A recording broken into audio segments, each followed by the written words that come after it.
Amber Buto. I'm Hosanna Arceri.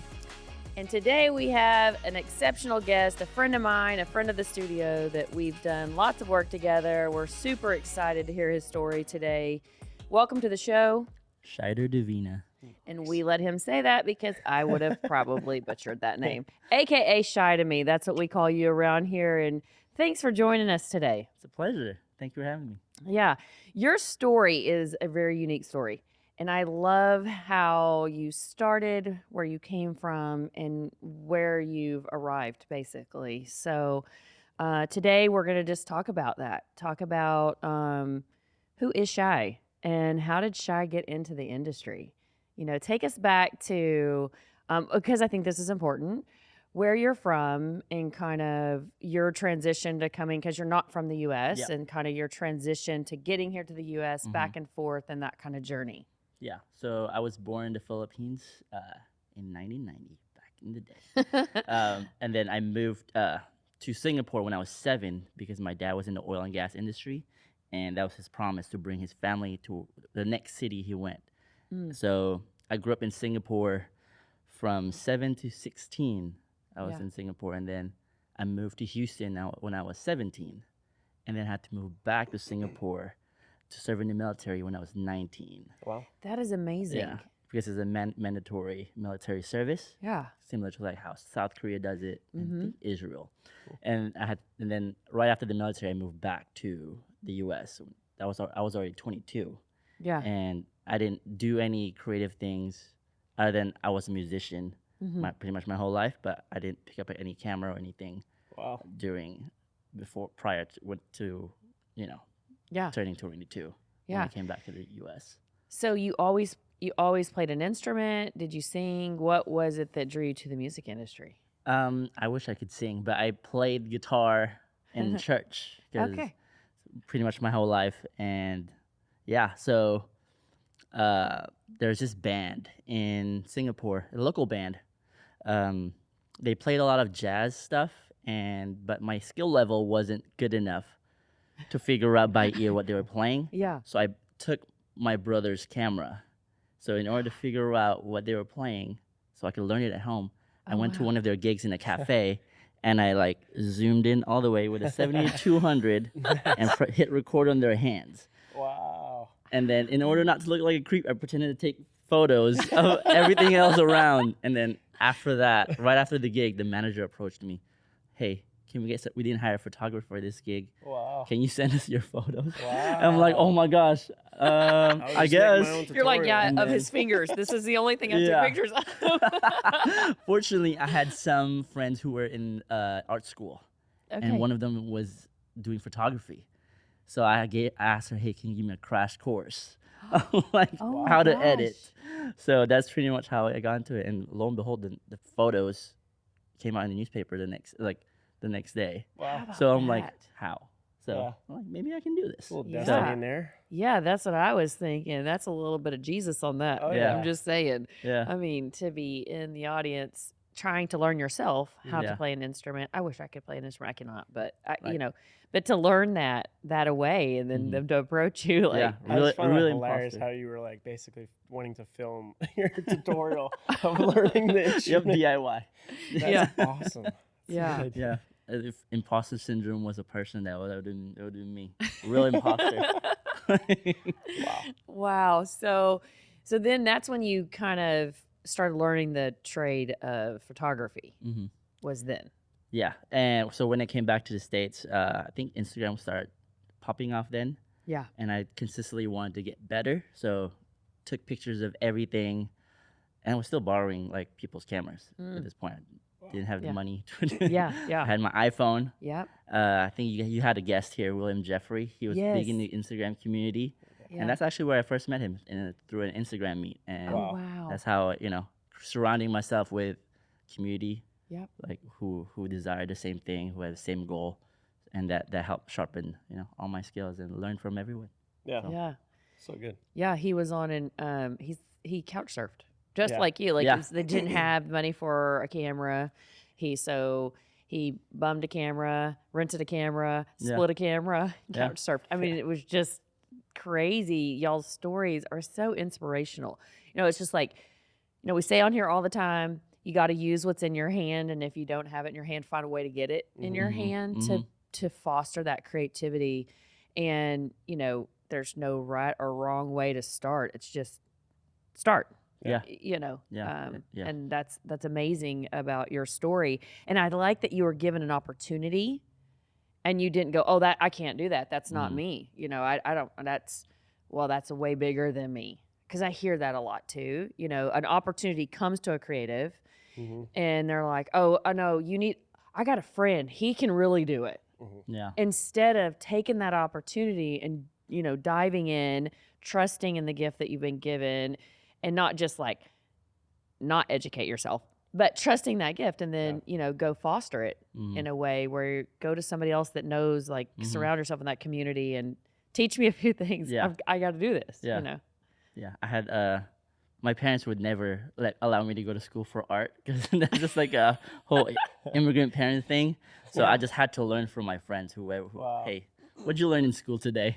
Wow. Can you teach me? That's Just awesome. teach me. So Yeah. What was that like click moment, right? Because I feel like every creative gets to that spot where we eventually are like, oh, I can do this. Like I can actually kind of do this. And I feel like you kind of coming from an already creative background with music, right? You had to have a moment where like maybe it was shooting that little spot for that band and it's like, this is kind of fun, or I think I can kind of like do this more. What was that moment for you? Was it then in that moment, or was it actually a little bit further? Like what did you shoot a couple more things after that approach when somebody said, hey, can we use that content?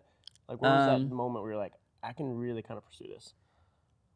I first wanted to do a vlog while I was in the military, but for some reason I couldn't find the memory card anymore. I had like a little baby Canon, like this point and shoot camera. Oh my gosh. I just found it in a drawer, so I thought I was gonna use that, but I ended up I couldn't find the memory card anymore. Yeah. So I've always been trying, and that's the thing about me. I'm not a super talented person. Like it takes me a while to like pick something up.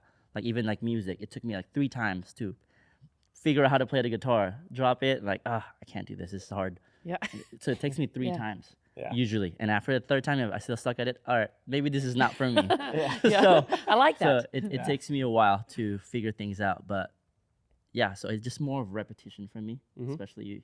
I don't know if I could say a moment where like, oh, I can do this. Yeah. But it's more of like, I still gravitate to it. My soul still gravitates towards this craft.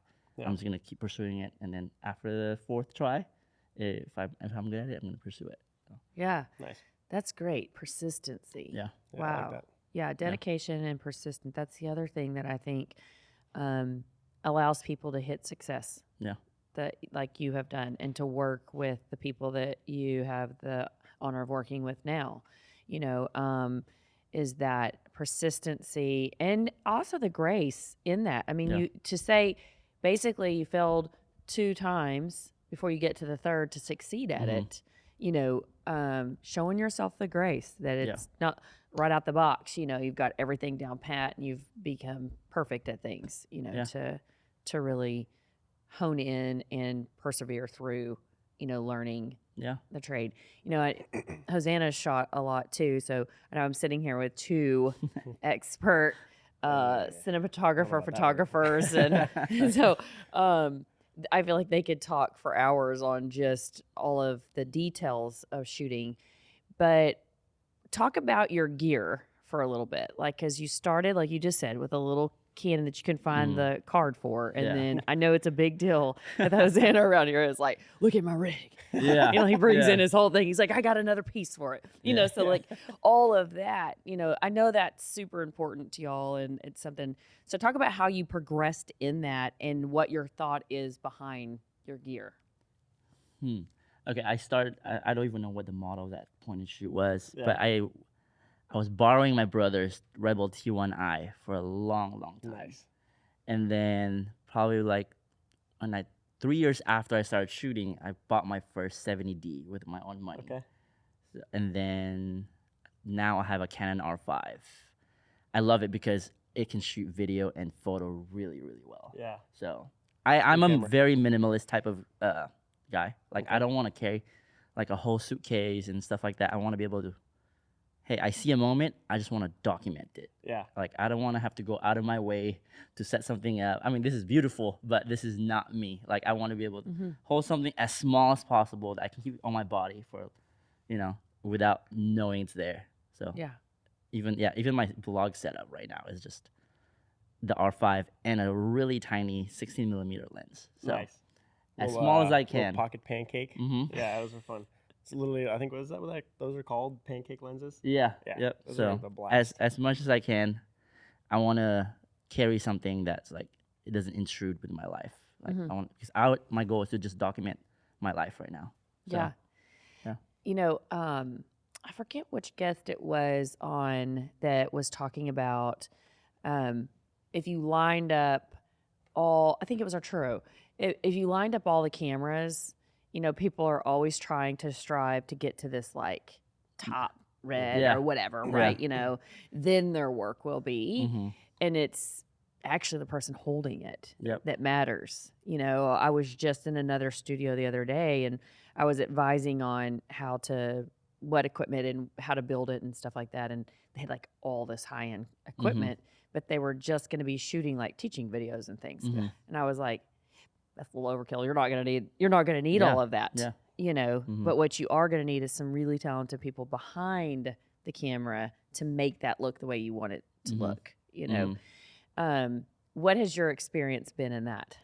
I love like everyone always asks me, oh, what camera should I get? Like I can tell you I've used almost every camera out there. Yeah. Like cinema cameras, point and shoot cameras, whatever you name it. Like that is not an answer to getting good content or like, storytelling is the most important. Yeah, that's good. Like that's good. that story is king. Like if you watch videos on like TikTok or Instagram nowadays, like the funniest video or the ones that you remember the most was the content, not like, oh, was this shot with a cinema camera? Right. Like if something could have been shot with a potato, if the story was so good, you don't even care about the camera fades into the background.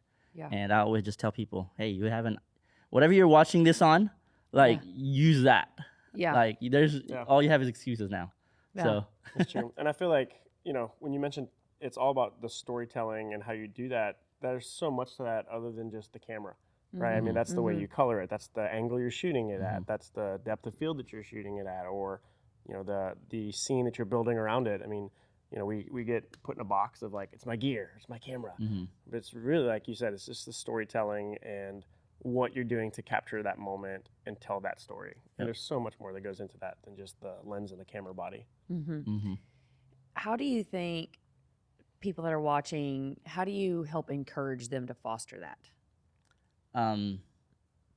in terms of creating, Yeah, creating and just paying more attention to the storytelling. Yeah. Like what does that look like? What did you do to help that in you? Or was it just something that you just saw story in everything? I personally love watching BTS videos, like whether it's a music video or like big movie productions. I think it's because that helps me conceptualize, oh, they did this, this, and this. Yeah. Like it gives me bite-sized information of like, but it also helps me feel like, oh, I can do this. Yeah. So running around with like different people and like seeing, even being a assistant for a set, it unveils the curtain that allows me to like, oh, I can do this too. Yeah. Yeah. So I encourage, if you're a brand new cinematographer, photographer, go shadow someone. Yeah. Like that's the fastest way you'll learn. I personally learned at a church, and I loved it because there were so many opportunities, and it's like you're getting all your workout in. It's like going to the gym. Yeah. That's Like it's a creative muscle that you flex and like contract all the time. So you're getting so many reps in, and you just get better over time. Like, and then when the next gig comes, that's like not at church, I'm ready. I know what to do. Yeah. Yeah. So Come on. Yeah. Yeah. That was how I kind of got started too, is in the sense of just shooting BTS. I think Yeah. it was actually for Kelly, who we have on set all the time. Yeah. And I think he just hired me to come do some BTS one day. And that was my first taste of like what production was with C-stand. I didn't even know what a C-stand was. It was just Yeah. big shiny silver stand, Yeah. and Yeah. that's so good. Like just finding a way to be available to get on sets or just make yourself, known to those people, to say like, I'm just here. I'm here to help. Whether Mhm. that's making coffee runs, Yeah. helping run stingers. I mean, you name it. Yeah. Yeah. I think that's such a good point of just seeing, like you said, the behind the curtain, what that looks like. Mhm. You can watch all the tutorials and all the teaching videos you want on YouTube or anywhere, Mhm. but it doesn't beat just like being on a location to see, like, we talk about it all the time in production. It's just problem solving. Yeah. That's what you're doing Yeah. all day, is problem solving. You're Yeah. problem solving lighting, you're problem solving with your camera or your color, you name it. And more than enough times, it's, I think, seeing how they problem solved. Like, Yeah. that's really the goal on that, is to It's see true. that. Is like, Yeah. wow, you had this option. Here's your dilemma. What did you do? Yeah. I can find the video you teaching me how to do it, but I didn't see the problem you came over doing that. Yeah. Yeah. That's good. That's really good. And two, I think, wouldn't you say it's like there's missing pieces when you learn something from one perspective, but when you can see behind the scenes and you see all of this that's going on, it like fills in the Yeah. blanks. Yep. You're like, Yeah. oh, that's how they got that shot, or Mhm. that's how they did that, or that's where Mhm. the lighting came from. It's kind of like this podcast Set Life. We wanted we wanted you to see our set, all Yeah. of it. Where normally you're trying to like curtain everything and you Mhm. only see like one little part of it. Yeah. It was like, no, we want you to see everything that's here and just feel at home with us on set, because the longer we're all on sets together, this is home for us. Yeah. And if you don't ever get these environments are hard to get into. Mm. I mean, it Mhm. is. Finding your church is a good place to start. Looking at production companies in your local area is a great way to Mhm. start. If you didn't go through the film school way, looking at different opportunities to just, like our film commission, they are really great. The Houston Film Commission Yeah. here is really good at putting out a list of places that you can go volunteer and be a PA and crew up and all that on. So I think that's fantastic advice. So that when you do see the opportunity to tell that story, Yeah. you know what you need to tell that Mhm. story. Yeah. Yeah, I think that's where you start to grow as that storyteller. Yeah. At first it's just you and this one camera, and you're like, okay. You don't throw lighting in. Yeah. You don't throw any kind of storyboard in. You don't throw any of that in the beginning. Mhm. But once you get on set, you're like, oh, they actually had a light on that. I Yeah. had no idea. Yeah. Yep. So I think that's great advice. So what do you love to do now? Where are you at now in your career, and what do you love to do now? Personally, I think passion projects are super important. Yeah. And yesterday was actually my grandma's 88th birthday, and I love shooting my grandma. And it's like one Oh. of those things that's like, Love grandma. if you give me an excuse, or like, I don't know what to shoot, like, go shoot your grandma. Like, Oh, make that's some so pictures with great. your Come your on. grandparents. That's And cool. I did a shoot with her in our backyard, and she's so sweet. Like, we had I told her we're gonna shoot at 6 p.m. so the lights, really great. We get that golden light, but she was ready at 2 p.m. Like, so adorable. Oh. But I love shooting the mundane, the regular life. Just like I said earlier, documenting what's already around you. Mm-hmm. So I think that's my favorite thing to do now. Yeah. But on the other side, for work, I do a lot of branding for, obviously, brands, and Yeah.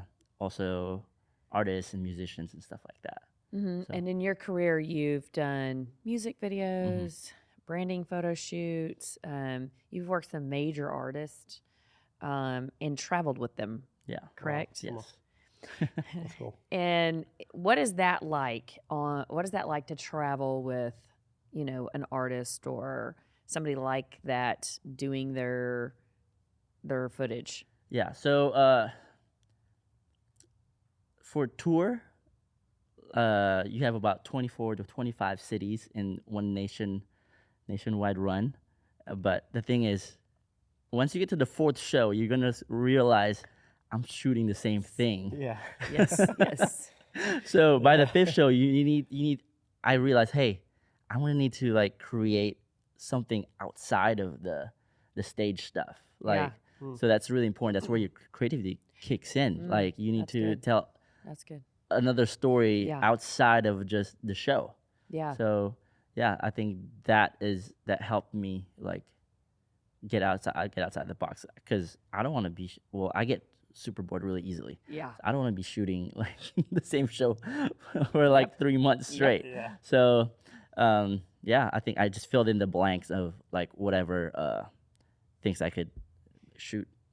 So, Mm-hmm. yeah, even I would also look at other tour photographers and stuff like that. What do they do? Yeah. What's their in between content while Yeah. I know this Yeah, that's person good. is on the road? Mm-hmm. So that's I love breaking down things. That's why I Yes. love watching BTS stuff because Mhm. it's just like, oh wow, that's how they do it. It gives me words to things like I don't have the words to yet. Yeah. So Yeah. yeah, like yeah, tour life is hard.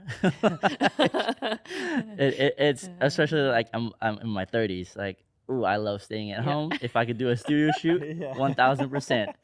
That's AC is amazing, and yeah. even with the whole LED and you know how they shoot Mandalorian now, yeah, they yeah. shoot it in a warehouse. They don't have to go to a desert anymore. Yep. I love that. Yeah. It's amazing. It's amazing. This, stuff. It yeah, is. so we got even to try that in church. So having that pushing the boundaries of church too by getting inspiration from how they do it in Hollywood. Mm-hmm. It's what's like fueling me now. That is so. They're saying, you know, the LED walls and the way that Mandalorian was shot and all that. I have personally looked into quite a few LED walls, and it's like, when are we going to arrive? Like they just keep shrinking the pixelization down, right? You know, so it's amazing to watch, but it's like, where are we going to truly land? You know, and then how does that change for y'all? Really? Yeah. I mean, because now you're not shooting, like you said, out in elements. You're not shooting live moving. You're now shooting screens with objects in front of it. That the whole entire the floor, the ceiling, the walls, all of it is digitized, which is incredible. How much has that changed your way of shooting? I think the box you just described, the box. Yeah. That box will always change, and the tools will always change. That's constantly evolving. Yeah. But the way you tell story, it's like that is, I think, storytelling hasn't always been the same. Yep. So I think you just have to learn how to evolve with the tools and the box. That's so good. That's so good. I think that's almost worth repeating, right? Like you have a box, but it's the storytelling within that box. The box will always be changing. The equipment will always be changing, but it's you as the creator and the storyteller that has to keep evolving with that to tell the same story. That's so good, Shai. That's it's so just good. one more tool in your tool belt, honestly. You know, I think like as a fellow like shooters and creatives, you're always looking for those like next pieces you can play with in that box, right? Like I always see it as a sandbox in a sense where I don't always just have the shovel and the pail. It's like, man, I may have this like other tool and a rake or something. Like there's a lot of different things you'll have come out in technology and gear's always evolving and always changing. But I don't think you'll ever get to that point where like this is just always going to be what everyone uses. Yeah. Right. I mean, like an LED wall sounds really good now, but I'm like, well, 10 years from now, what is it going to be? Yeah. Like, how is that going to be utilized? I don't even think we've tapped into like how to use those fully. We're putting them in as backgrounds and creating 3D environments and using Real Engine and the whole 9 yards. But I think there's like levels of creativity even within that, you know, that we'll learn by playing with it, you know, by saying, hey, I don't really know what the hurdles are, but let's go problem solve some of that. Let's go figure it out. Yeah. Just trying it. Like you said, I think, you know, that's awesome that you're able to play with some of that at church. Yeah. You know, and trying it out, you know, because that's the best way to learn it. Yeah. And even don't get me started with like AI stuff. Yeah. Like that's like a whole nother door that it's a rabbit hole. Yeah. Things. Yeah. Like when the barrier of entry gets shorter and shorter, like even for LED, when it's like becomes like more affordable to the public, oh man, things just exponentially. Like I love it too. Yeah. Like sometimes it can be like oh man, I'm getting irrelevant so quickly. No, you have to evolve. It's true. Yeah. So you know, I love how you put it. We were talking a little bit offset before production today, and you know, you made the comment when you're doing those music video type stuff, or when you're, you know, shooting on tours. You know, you made the comment that I'm really just creating worlds. Yeah. And I love that. I think we look at that so many times as production people or as filmmakers. It's like, all right, well, I got to create this scene. I got to I got to create Yeah. that look, or let me Yeah. imitate that. And you phrasing it that way, like, no, I'm just really just creating worlds. Yeah. Such a good look to that, because I feel like you just expanded that sandbox to say Yeah. like, Yeah. well, it's no longer just this. It's not about just the room I'm in, or that gear I'm using, or that lighting we're putting in, or that LED wall. Like, how do I really build something that tells that story? Yeah. You know? Yeah. Yeah. I love working with brands and musicians because I get a peek inside their world, Yeah. and then I pull it out of them and then expand that. I Yeah. think that's So good. that's the thing I love the most. Like, Mm. just how do I get what's inside your head, put it in the physical world, and Yeah. then make it larger than life, Yeah. Come on. so you can That's live good. it. Bring it to life. Yeah. Yeah. That Yeah. is y'all's job. Y'all are able to bring to life what is in somebody's head. This is what I think is the most amazing about crafting film, media, all of that is it takes somebody to have the vision. Okay, but it's a vision in their head. Then they have to articulate it out, write it out. Yeah. Then you've got to take what's written out to somebody who's a visual. Then you visually in the words see what that's going to be and then know how to go and create that to bring it to life for the rest of us to see it. Yeah. I get that whole process. It gives me chills. That whole process to me is so amazing. Yeah. And it takes so many of us to do it Mm-hmm. to that level, to the really high end level. The fact that you're saying you love to sit with, brands and people that have a mission and a cause, a vision for what they want to do or are trying to do. And then you get all that down on paper and you see that, like he says, I see in pictures, like he sees in frames. Mhm. I'm sure it's a lot the same for you. Like when you see something, you're like, oh, I know how to bring that. Yeah. Just that one sentence. I know what that, you visually see that, Yeah. Yeah. I think that's an amazing gift. You mentioned something about having a team. Yes. I think that's one of the things I want to like tell people. Like even as freelancers, we Yeah. have this mindset of I gotta do everything myself. I gotta Yeah. be the DP. I gotta be the AC. I gotta be the producer. Y'all need to find a community Yeah. Yeah. who have the same goal, because good. even at my point of career, I don't want to create things by myself. Yep. Like I Same. know the product will always be greater if I have a team and a group of people Mm-hmm. with me. Mm-hmm. So I Spot couldn't on. second that yeah. anymore. I mean, the same around here, on set today, we have, I don't know, 10, 15 people here today. Yeah. And, fun. everybody brings energy, everybody brings creativity, Mm-hmm. everybody brings something to what ultimately makes this day go. Yeah. And it's amazing. And it's amazing to understand you need that. And Yeah. I agree with you. I mean, you can get into it and think you're one man band and you have to have control over everything, Mm-hmm. but it's so much sweeter and better Mm-hmm. when you can collaborate Yeah. and appreciate what somebody brings to the production Mm-hmm. of that day, Yeah. So I think that's a great word, especially starting out. And I encourage people, they always think, well, like, where am I going to find it?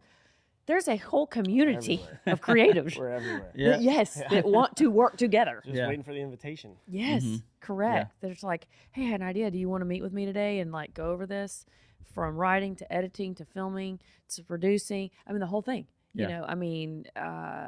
We have had the privilege to meet a lot that come through here, at the studio, and how we help foster everybody in Mhm. their creativity around here. That's a huge passion of mine. That's the fact that we have this podcast. I love getting to sit and hear your stories that encourage other people. That what I think I love about your story is, one, you were 22 when you really decided, like, and that's the other thing, people think they have to come out like with a camera. Like, nope. Or like they Yeah. knew all along they were creative.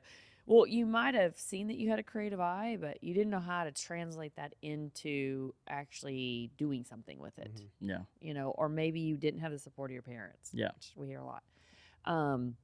We love parents. But maybe you didn't have the support that you thought you would, because by standard it didn't look like a big fancy thing. Believe in Mhm. yourself. Mm-hmm.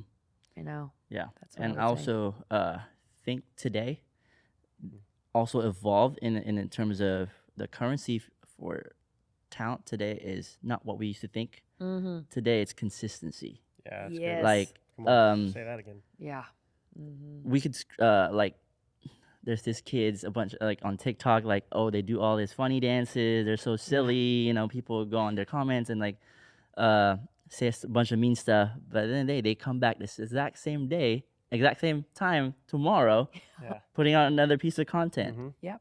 Like, and I love that. Like that's today's currency. It doesn't Mhm. matter what gear you have. It doesn't matter, you know, if you have a cinema camera or even if you have like a Oh, DSLR or mirrorless, like you can shoot everything with your phone, yeah. and that's the beauty in that. Like, and if all you have is excuses, you're never getting anywhere. Mhm, That's the mhm, killer for progress. So mhm. consistency is today's currency. I totally agree with that. And I think that, they have a story to tell. Mm-hmm.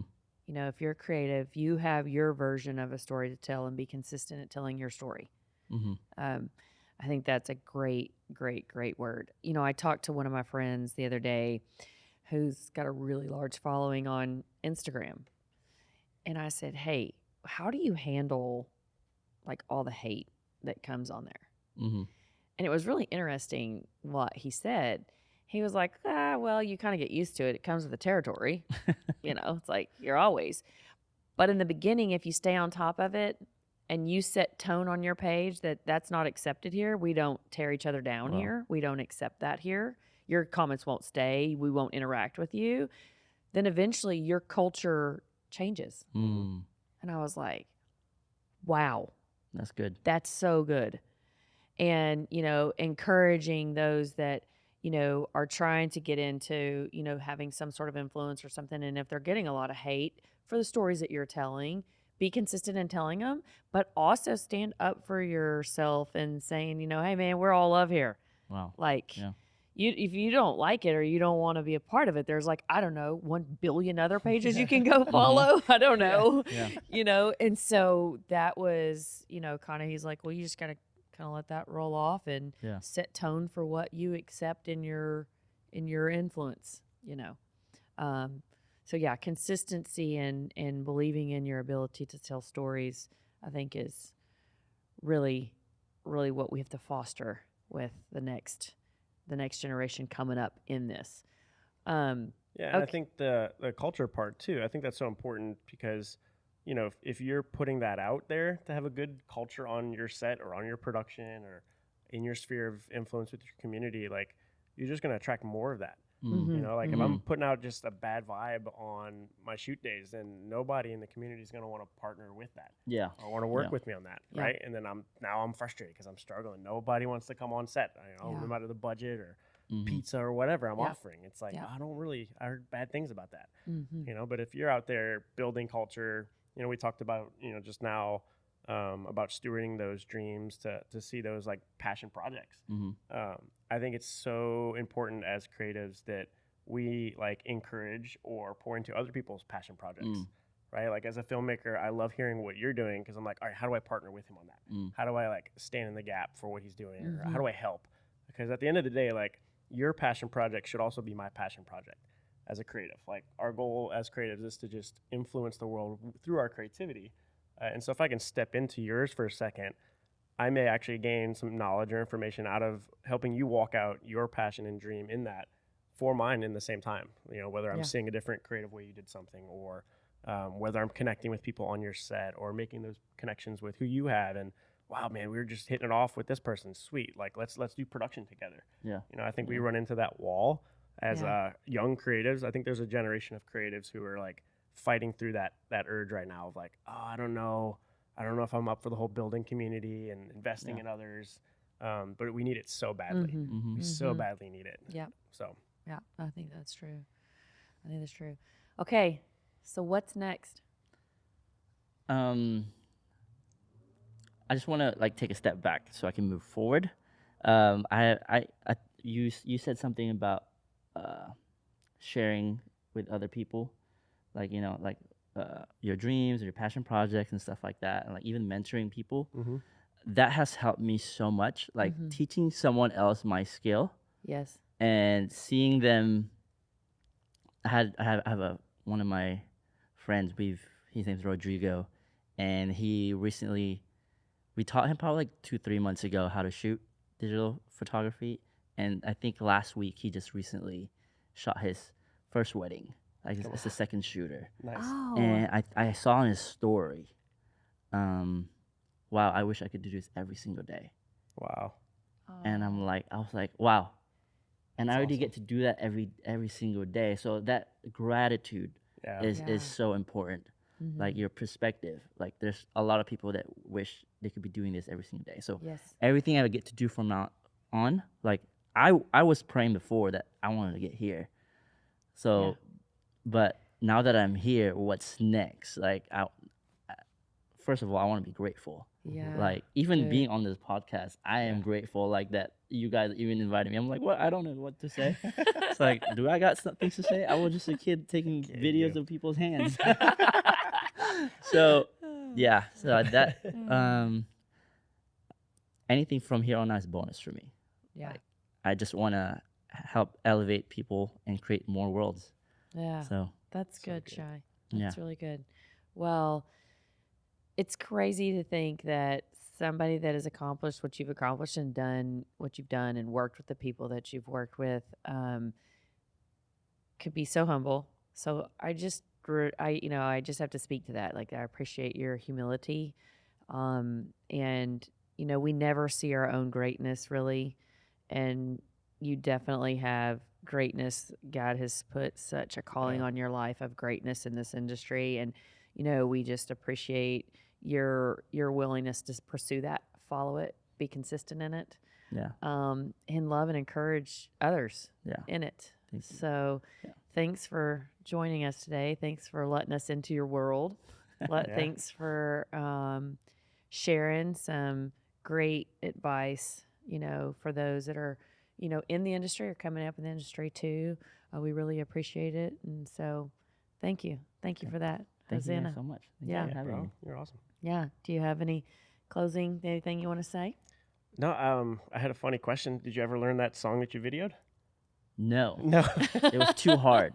It was too hard. My fingers weren't quick enough. Kidding. Yeah. So Seashai doesn't master everything, Yeah. but Yeah. but it looks like he does. Yeah. So, well, thanks, Shai. Thanks, Hosanna, for being our guest host today, and thanks for being here with us today. We really appreciate it. How can we find you, and how can we follow you, and how can people see your work and support you? Most of my social media platforms is at Shaider Divina, ShaiderDivina.